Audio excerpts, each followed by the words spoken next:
बिस्मिल्लाहिर्रहमानिर्रहीम।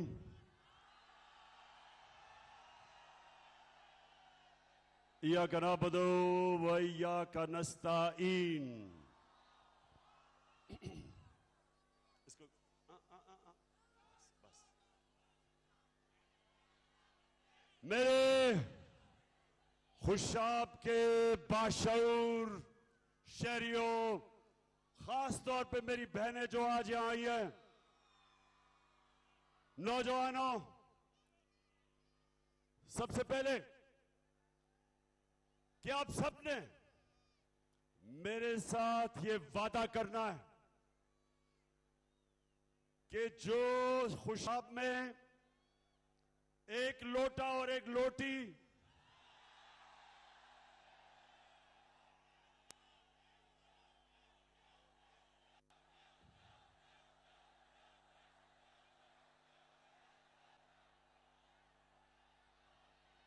आपने मेरे से ये वादा करना है कि हर एक जो भी मैं यहां देख रहा हूं, अपने सब ने जिम्मेदारी लेनी है इनको शिकस्त देने की।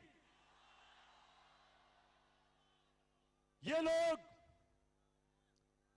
लोग जो वोट आपसे लेते हैं और अपने जमीर का सौदा करते हैं, अपने जमीर को बेचते हैं, जमीर की कीमत लगाते हैं, आपसे भी गद्दारी करते हैं, अपनी कौम से भी गद्दारी करते हैं, अपने आइन से भी गद्दारी करते हैं और अपने दीन से भी गद्दारी करते हैं।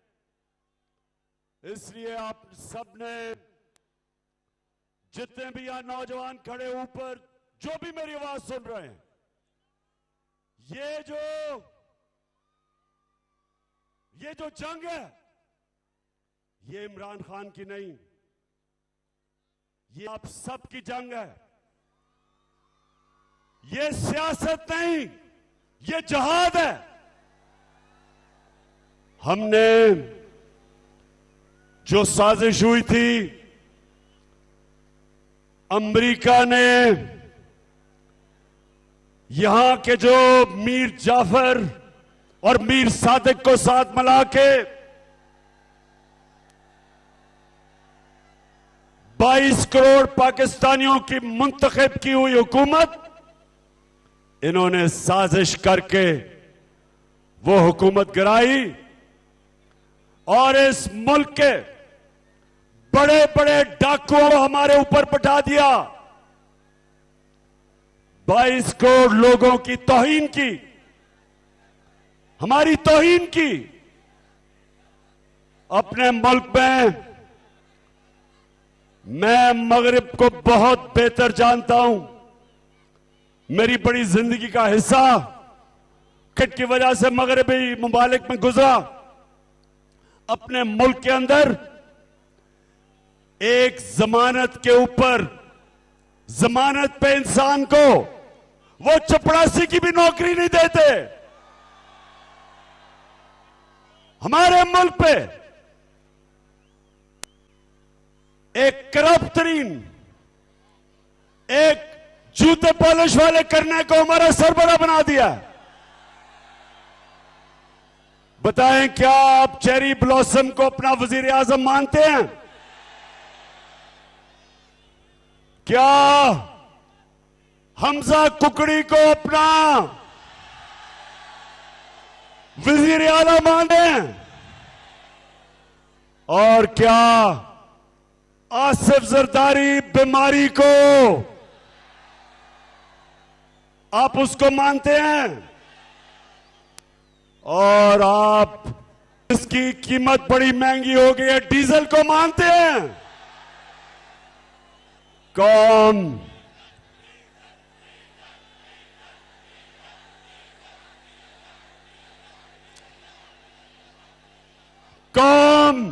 कभी इनको तस्लीम नहीं करेगी। मैं आज चैलेंज करता हूं, आप जितना मर्जी FIR काटें, मेरे ऊपर 15 FIR काट चुके हैं, मेरी टीम के ऊपर दहशतगर्दी के केस काट चुके हैं। हमारे सहाफी एयाज अमीर जो यहीं, वो भी चकवाल डिस्ट्रिक्ट से है, एयाज अमीर को इन्होंने शर्मिंदा करवाया, उसको मारा और इमरान रियाज को पकड़ के जेल में डाल दिया।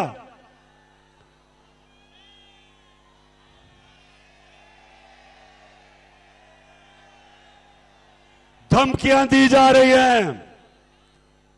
एक टेलीफोन जिसका कोई नंबर नहीं आता, वहां से धमकियां दी जाती हैं, डराया जाता है,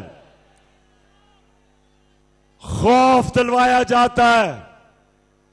एक आदमी बैठा हुआ है लाहौर में, उसकी सिर्फ एक मिशन है कि किसी ना किसी तरह इन चोरों को इलेक्शन जिता दे। वो लाहौर वाले को भी मैं बता रहा हूं कि तुमने जो मर्जी करना है, तुम सिर्फ अपने आप को जलील करोगे, लोग तुम्हें बुरा भला कहेंगे, तुम जितनी धानी करवाओगे, तुम जो मर्जी कर लो, धांधली के बावजूद इंशाअल्लाह जब ये बाय इलेक्शन का अगले इतवार इनके फैसले आएंगे तो हमजा कुकड़ी वापस जाओगे। धरती से फसली बटेरों को भगाएंगे। मेरे खुशाब के नौजवानों, अब मैं आपको एक मैं बात कहना चाहता हूं, गौर से सुने और सामने बस बड़े गौर से सुने। अभी बर्तानिया के प्राइम मिनिस्टर को उसकी अपनी जमात ने उसको बरतरफ कर दिया, हटा दिया। गौर से मेरी बात सुने कि मौलाना रूमी से किसी ने एक दफा पूछा, मौलाना साहब इंसान तो मरते हैं, कौम कैसे मरती है? मौलाना रूमी ने कहा जब वो अच्छे और बुरे की तमीज खत्म करती है, कौम मर जाती है।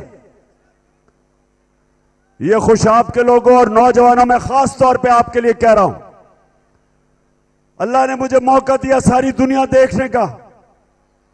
मैंने दुनिया में वो मुल्क देखे वसाइल के बावजूद गरीब, गुर्बत, और मैंने वो मुल्क देखे, स्विट्जरलैंड मैंने देखा, वसाइल ना होने के बावजूद दुनिया का सबसे खुशहाल मुल्क है। फर्क क्या? फर्क वो है जो मेरे नबी मोहम्मद सल्लल्लाहु अलैहि वसल्लम ने आज से तकरीबन 1500 साल पहले कह दिया। उन्होंने दो चीजें कही। उन्होंने कहा जो कौम ताकतवर डाकुओं को नहीं पकड़ती और छोटे चोरों को जेलों में डालती है, वो कौम तबाह हो जाती है। जो कौम छोटे चोरों को जेल में, भैंस चोर, गाड़ी चोर, मोटरसाइकिल चोर, ये तो जेल में चले जाते हैं, लेकिन जो बड़े बड़े डाकू मुल्क के अरबों रुपया चोरी करते हैं, जब वो कौम उनको NRO देती है, कौम मर जाती है, तबाह हो जाती है। कुरान में वो कहता है अल्लाह कि मेरी जमीन पे निकल के देखो कितनी कौमें तबाह हुई जो मेरे हुक्म पे नहीं चली तुम्हारे से पहले। कितनी कौमें कुरान के अंदर आप पढ़ें, कितनी कौमें तबाह हुई, तारीख पढ़े। हमारे सामने कौमें टूटी, हमारा मुल्क टूटा, हमारा मुल्क का एक हिस्सा बांग्लादेश बन गया, हमारी जिंदगी में टूट गया पाकिस्तान। यूगोस्लाविया टूट गया, सोवियत यूनियन टूट गई। अगर मुल्क कामयाब होते हैं तो उनके कई असूलों के ऊपर, जो अल्लाह ने बनाए हुए असूल, सबसे बड़ा असूल इंसाफ। मदीना की रियासत मेरे प्यारे नबी सल्लल्लाहु अलैहि वसल्लम ने अदल और इंसाफ के ऊपर खड़ी की थी। अल्लाह ने हुक्म दिया था अमर बिल मारूफ, सारे इंसानों को हुक्म दिया था कि तुमने सच और हक और अच्छाई के साथ खड़ा होना है, तुमने बदी के खिलाफ जहाद करनी है। यह अल्लाह का हुक्म है।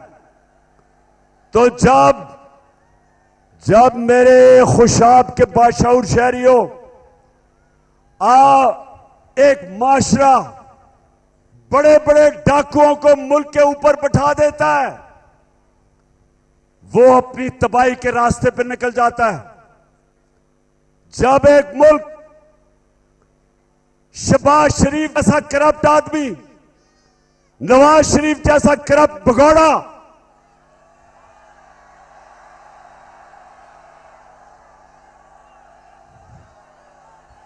आसिफ जरदारी जो 30 साल से मुल्क को लूट रहा है,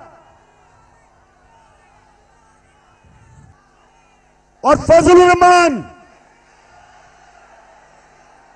जो बात इस्लाम की करता है और अपना जमीर डीजल के परमिट पे बेचता है।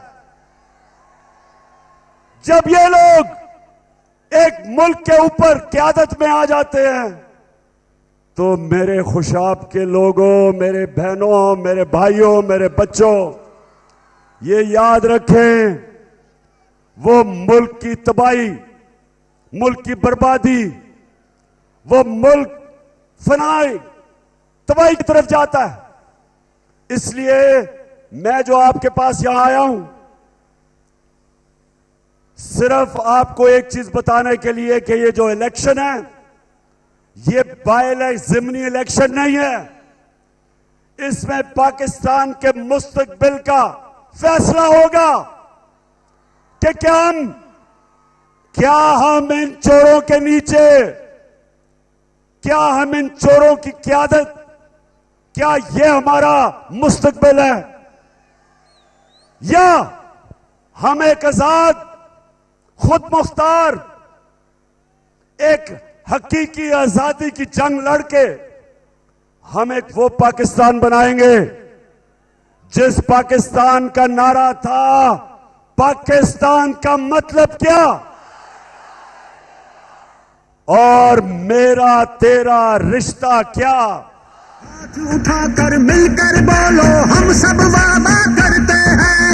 हाथ उठाकर मिलकर बोलो, हम सब वादा करते हैं। बस एक अल्लाह से और ला इलाहा इल्लल्लाह का मतलब कि अल्लाह कोई नहीं है खुदा तेरे सिवा, किसी के सामने नहीं एक मुसलमान झुकता। और सिर्फ हम इसको शिर्क ना समझें कि मूर्तियों के सामने ना झुकना, मिट्टी के बुतों के सामने ना झुकना, सिर्फ ये शिर्क नहीं, कोई भी जो अल्लाह के रास्ते में, अल्लाह के अलावा किसी के सामने भी आप झुकेंगे, सबसे बड़ा बुत खौफ का बुत है। खौफ की वजह से, खौफ की बुत की पूजा करने की वजह से इंसान गुलाम बन जाता है। इसलिए मेरा अल्लाह कुरान में कहता है कि जो लोग ईमान ले आए मैं उनके खौफ दूर कर देता हूं। ला इलाहा इल्लल्लाह इंसान को गैरत देता है, गैरत देता है कि मैं अल्लाह किसी के सामने नहीं झुकूंगा। तो ये जो ऊपर चोर बैठ गए खौफ तारी कर रहे हैं लोगों पे, सहाफियों पे, सियासतदानों पे, दहशत फैला रहे हैं कि हम इनको कबूल कर लें। सुन लो शहबाज शरीफ चेरी ब्लॉसम, और सुन लो, हमजा कुकड़ी सुन लो, जरदारी, तुम जुल्म करने वाले सिंध के लोगों के ऊपर जालिम आदमी, तुम भी कान खोल के सुन लो, और डीजल तुम भी सुन लो।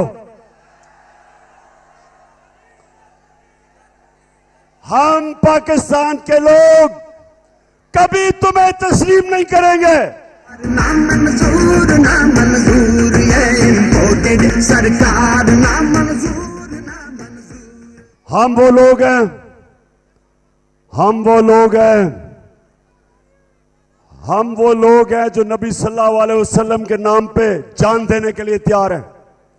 हम वो लोग हैं जो किसी सूरत अमेरिका की गुलामी कभी भी नहीं करेंगे। हम वो लोग हैं, अगर ये ऊपर बैठे हुए पैसे के खुदा की पूजा करने वाले, पैसे की बुत की पूजा करने वाले, ये शहबाज शरीफ, नवाज शरीफ और ये आसिफ जरदारी, जिनका पैसा बाहर पड़ा है, मगरबी बैंकों में पैसा पड़ा है, ऑफशोर अकाउंट्स में पैसा पड़ा है, लंदन में बड़े बड़े मगरबी शहरों के अंदर बड़े बड़े महलात हैं इनके, ये अपने पैसे के गुलाम हैं। ये कभी इस मुल्क की मफादात के लिए नहीं खड़े होंगे। जब अमेरिका ने, हमारा एक सरबराह जब अमेरिका के सामने घुटने टेक गया और अमेरिका की जंग में हमने शिरकत की, 80,000 पाकिस्तानी हमने अमेरिका की जंग में कुर्बान किए। 80,000 कितने हमारे यहां इस सारे इलाके के अंदर कितने हमारे नौजवान जो फौज में थे शहीद हुए, अपनी जानें दी उन्होंने। जंग किसी की लड़ रहे हैं, कुर्बानी पाकिस्तानी दे रहे हैं। हमारे मुल्क को जो नुकसान हुआ, कबायली इलाके के अंदर जो तबाही मची, 35 लाख लोगों ने कबायली इलाके से नकल मकानी। इस मुल्क के ऊपर जो इंसान की तारीख में पहली दफा हुआ कि हम अमेरिका की मदद कर रहे हैं और अमेरिका हमारे ऊपर 400 ड्रोन अटैक कर रहा था जब जरदारी और नवाज शरीफ सरबराह थे। एक दफा इन्होंने मजम्मत नहीं की अमेरिकनों के सामने कि सारे इंसानी हुकूक की खिलाफ वर्जी, कि आप ही अमेरिका फैसला करना है मारना किसे है। 8,000 मील दूर से बटन दबाता है और यहां लोग मर जाते थे और कोई उनको पूछने वाला नहीं था, क्योंकि ये अमेरिकनों के गुलाम हैं।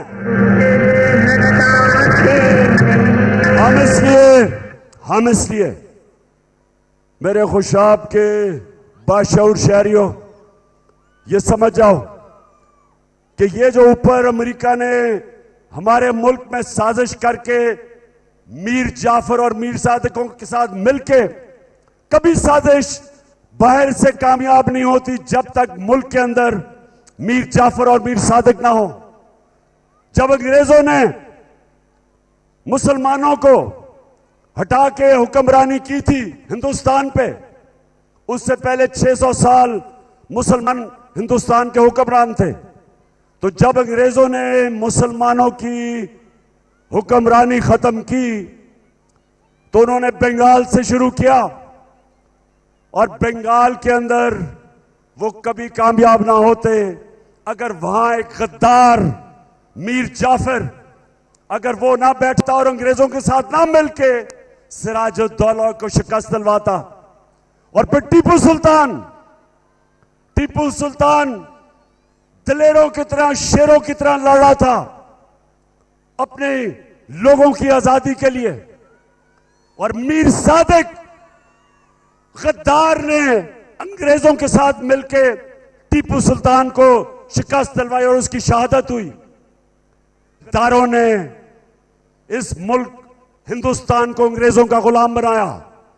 अब ये फिर गद्दार उनके साथ मिलके ये चोरों को ऊपर लेके आए, क्योंकि ये चोर कभी भी अमेरिका के सामने अपनी कौम के मफादात के लिए कभी खड़े नहीं होंगे, ना कभी पहले खड़े हुए हैं। तो इसलिए ये जो हमारा इलेक्शन है, ये इलेक्शन नहीं है, ये पाकिस्तान की हकीकी आजादी की जद्दोजहद है, जंग है, जहाद है। और मैं आज आपके पास सिर्फ आया इसलिए हूं, आप सबको बताने के लिए कि आपने जिम्मेदारी लेनी है, एक एक नौजवान ने जिम्मेदारी लेनी है। वो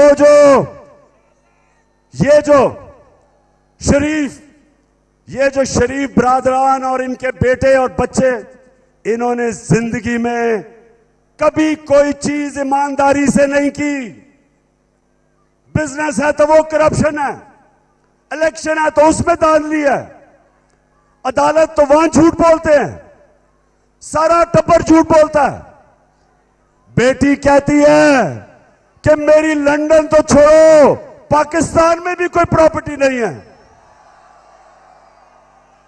और जब वो ये चीज कह रही थी, उसको क्या पता था कि अल्लाह अल हक है।